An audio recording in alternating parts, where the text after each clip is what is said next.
Hello everyone. അപ്പൊ നമ്മൾ വന്നിരിക്കുന്നത് സൗത്ത് ഈസ്റ്റ് ഏഷ്യയിലെ ടോപ്പ് അക്വേറിയമായ അക്വേറിയ KLCCയിലാണ്. കോലാലംപൂർ കൺവെൻഷൻ സെന്ററിന്റെ ബിനീത്ത് ആയിട്ടുള്ള അക്വേറിയയിലാണ്. ഒരു ഓഷനേറിയമാണത്.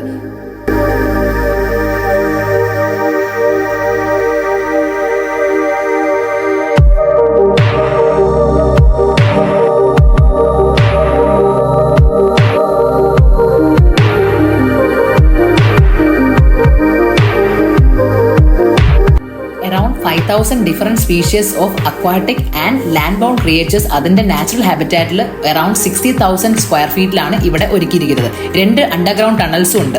അപ്പോൾ ഇവിടുത്തെ മെയിൻ അട്രാക്ഷൻ എന്ന് പറഞ്ഞാൽ giant sting rays, sand tiger sharks and other shoals of fishes ആണ്.